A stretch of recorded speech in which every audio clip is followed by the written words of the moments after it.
Alright, so this is my video reflection on classroom management. I chose for my lesson to do a foldable. The reason for this was that it would show either A, that you have authority over your students and they are able to follow directions, or B, that you do not have authority and control over your classroom and students and that your students cannot follow directions. The objective of this lesson was social studies. I chose social studies simply because it's not DI.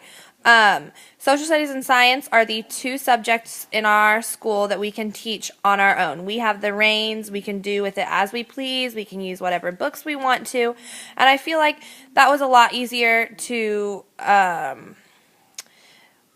make a lesson up from my head versus a direct instruction lesson. So I feel like that would help me a lot, knowing how to do that and set that up if I were to teach at another school. In classroom management, I feel like you must have it.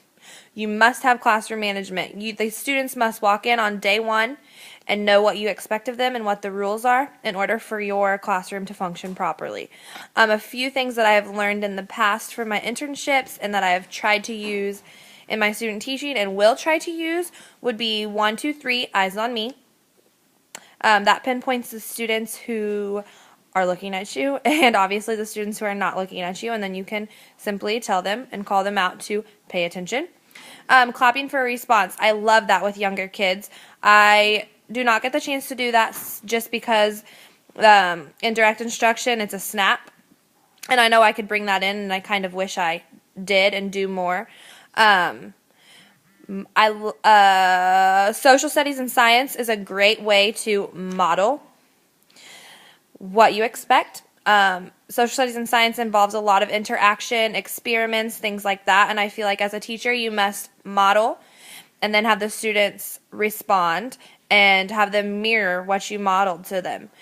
Checking for understanding. In one of my videos that I turned in, I think it was my third one, I had the students do thumbs up, thumbs down. This is an easy classroom management tool to see who's on track and who's not on track and who needs a little bit of extra help.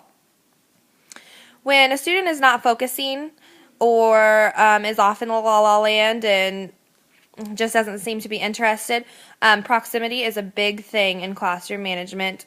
In the foldable, I called out the students, which is kind of just how direct instruction goes about kids who aren't following along. But in another school, I feel like walking up and down the aisles and taking the time to see if those students are following along and doing what they're supposed to be doing would help with classroom management. Now, if I could adjust DI, I would find more quirky ways of bringing in realia. That means that our lessons are really good in direct instruction, but in another school, I would love to bring in more real-life factors. I would love to take the time to go on a field trip or to have the students meet with other people in our community. But if I wasn't in a DI school, I would still use some of the things that we use in DI, such as the signal for response. I feel that that is a great tool. The students are able to all do the same response and know what's expected of them. The correction procedure when reading is great. If they read a word wrong, you tell them the correct word without them having to have any misconceptions of what they think the word is. You clear the air right there. You say the word, and they say it back, and then they start the sentence over again. I would also involve all students. Now, DI is a great way to involve all students, but if I was in a small group or a whole group setting in another school, it might be a little difficult, and I definitely would need some training on how to involve all students at the same time. If I had the opportunity to work in small groups in direct instruction, I feel that it would be easier to give lessons based on comprehension level. As a whole group, you kind of have to trust the tests you've ran and believe in yourself and think that all your lessons can reach your students, but in all reality, it's not true.